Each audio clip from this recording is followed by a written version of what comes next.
Christopher Yates was just 30 when he was murdered in a brutal and unprovoked attack in Barking, East London, 5 years ago. He had been to a friend's birthday party and was wandering home in the early hours of the morning through the university campus. He was set upon by 3 Asian men in their 20s. They knocked him to the ground and stamped on his head repeatedly. They left him to die, choking on his own blood. Chris was my first cousin. I remember him as a quiet, gentle guy. He was one of life's truly good people. He was just in the wrong place at the wrong time. Zashid Zulfikar, Zahid Bashir and Imran Maqsood were later convicted of my cousin's murder. After the trial, my aunt and uncle, Chris's mum and dad, spoke of their anguish. Our son's lost his life. They've also ruined the lives of all of us as a family and all of Christopher's friends. And they're going away for 15 years, but at least they're still alive. Evil. I use the word very cautiously, but I think it's the only word that I can use, that they are evil people. Chris was remembered at a candlelit vigil in Birmingham alongside other murder victims in 2005. The victims of these crimes, though, are all white, and this vigil was organised by the British National Party. Since that vigil, the BNP have continued to appropriate Chris's death and my family's anguish for their own ends. His images stare out from their websites and videos, yet no one in the family has ever been approached for permission to use them. If I truly analyse my feelings, when somebody pays attention to a case like this, it can pull at the heartstrings, however fleetingly, and that's the precise emotion that the BNP preys upon. According to the BNP, this pamphlet has been distributed to more than 23,000 homes. My cousin features prominently on page 3.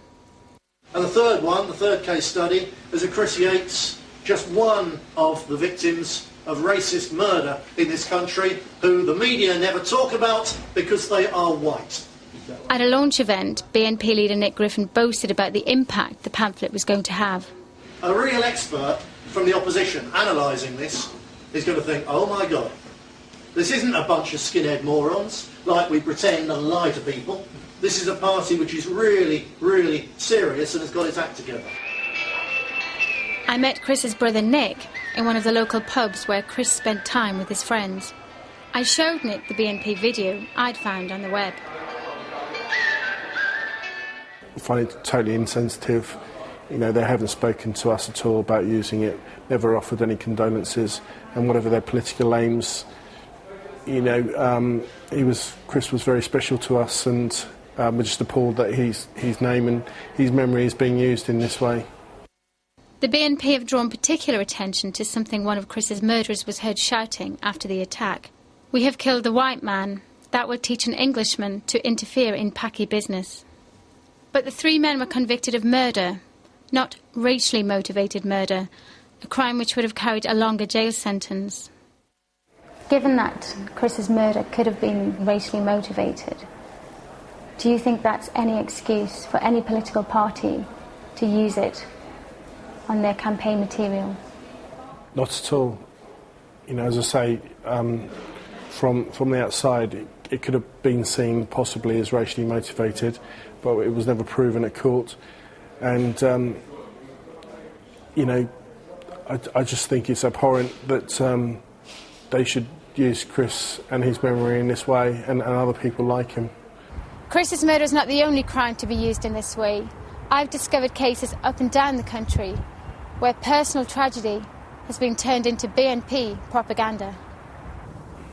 Oldham, scene of some of Britain's worst race riots back in 2002. Just months later, 19-year-old Gavin Hopley was enjoying a night out in town with friends.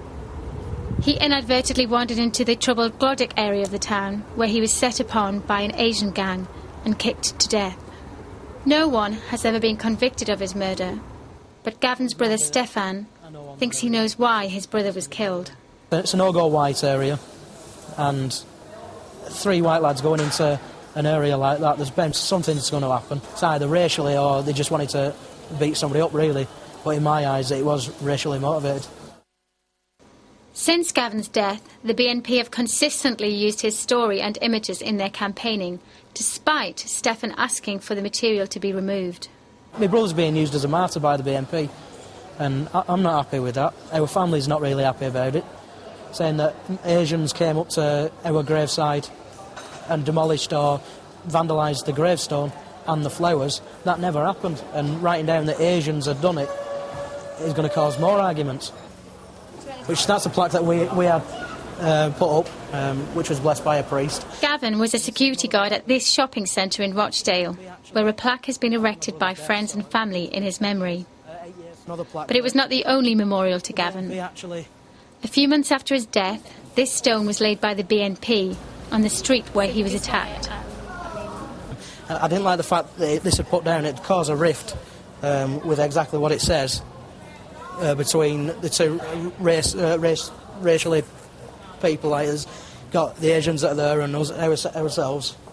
We don't want any arguments, anything like that, and that's basically going to cause arguments. It's nice to have somebody trying to remember my brother, but I'd like him to be remembered in the right way. Whatever the circumstances of these hideous crimes, my family and others I've spoken to, who arguably have most right to feel aggrieved, reject the BNP's message and object strongly to their loved ones' names being used to promote their cause. Well, we asked the BNP to respond to the allegations in that report of exploiting the grief of the bereaved, but they were unable to put up the party leader Nick Griffin, the deputy party leader, or anyone else to appear live on the programme. Instead, they issued the following statement. Just 5 weeks before a general election, you choose to indulge in simplistic and emotive propaganda concerning a campaign that is over 2 years old. Viewers may quite correctly speculate that if the BBC hadn't itself been at the forefront of promoting a multiracial society for the last 40 years, the subject matter would not have arisen in the first place.